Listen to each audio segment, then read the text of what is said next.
Hello everyone, and welcome back to A Pint of Astrobiology, the show where I discuss the latest conundrums in the field of astrobiology over a pint of beer. My name is Ben Pierce. I'm an astrobiologist and amateur brewer of beer and your humble host. And today I'm drinking a crisp, light lager from one of my favorite breweries in Baltimore, Union Craft Brewing. This beer is as easy drinking and crushable as they come. It's got a moderate sweetness and just a touch of floral character. Yeah, I could drink that all day. Today's episode is about the search for extraterrestrial intelligence, or SETI for short.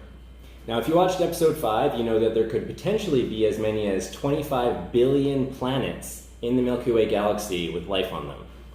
Now, we don't know how many of these planets would have intelligent life because we don't know the odds of intelligent life emerging, but we do know that it can emerge because we're here. So isn't that reason enough to look for it? Now, I'll begin by defining intelligence in the context of SETI as life that can develop technology. And the reason we define it this way is because it's actually alien technology that we could potentially observe. Now, historically, the search for extraterrestrial intelligence has focused on listening to radio waves coming from different areas of the galaxy. The idea behind this is that we've been broadcasting AM radio waves since 1906 and FM radio waves since the late 1930s. And these radio waves, travel outwards from the source, out of our atmosphere and into the cosmos. So any alien civilization within about 116 light years from us could hear our broadcasts, anything from Rick Dees and the weekly Top 40 from the 1980s to Nazi propaganda broadcasts from the 1930s. Oh. But maybe not. See, the galaxy itself emits tons of radio waves at AM, FM frequencies, so our transmissions are going to get all mucked up with galactic noise as they travel through space. This is why scientists have identified a special wavelength range, which would be ideal for interstellar communication because there's relatively little galactic noise. And this is in the microwave region, between about 1 and 10 gigahertz. Now, this is a large wavelength region to listen to, so scientists have typically focused on a region known as the water hole, which is between the area where hydrogen atoms emit microwaves and OH molecules emit microwaves. So what are we hoping to hear by listening to this water hole? Well, some would say that the only universal language of the cosmos is mathematics. So perhaps a sequence of prime numbers, 2, 3, 5, 7, 11, 13, 17, 23... Yeah, that's as far as I'm going. But we still haven't heard anything like this in the cosmos. But if we did, we know that no natural phenomenon could produce such a signal.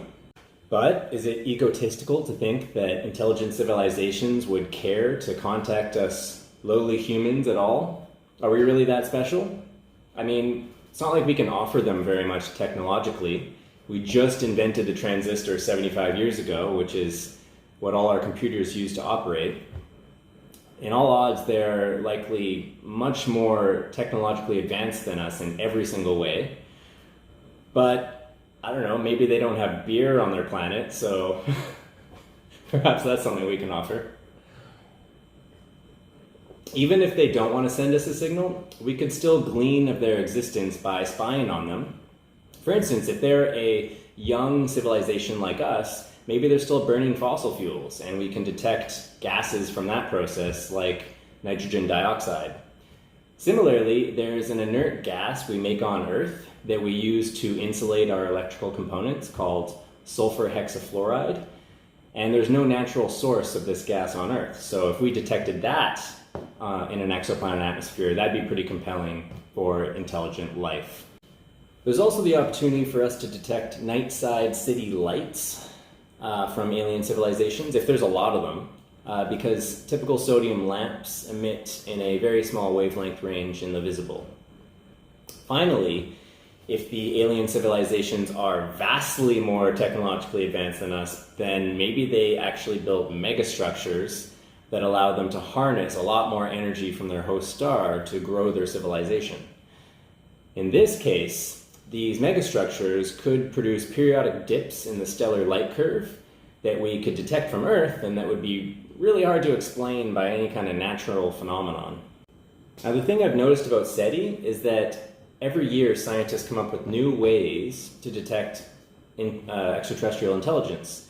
And I don't think we've landed on the right strategy yet, because I don't think that we're capable of understanding a signature sent by an alien civilization. It's like asking a child, where do babies come from? They're not really going to understand until they start going through puberty. And I don't think that humans have gone through the cosmic puberty that will allow us to comprehend signatures sent by alien civilizations. And perhaps it's for the better that we haven't found evidence of alien intelligence just yet, because what if they can communicate with us and they ask us a simple question like, hey guys, how's it going on planet Earth? What would we say? Yeah, good. We're good. As good as we can be, given the global pandemic and there's a war. But other than that, we're okay. Personally, I don't think that we are ready to make cosmic friendships just yet. But give us time, because I believe we'll get there. And with that, I will conclude. Cheers.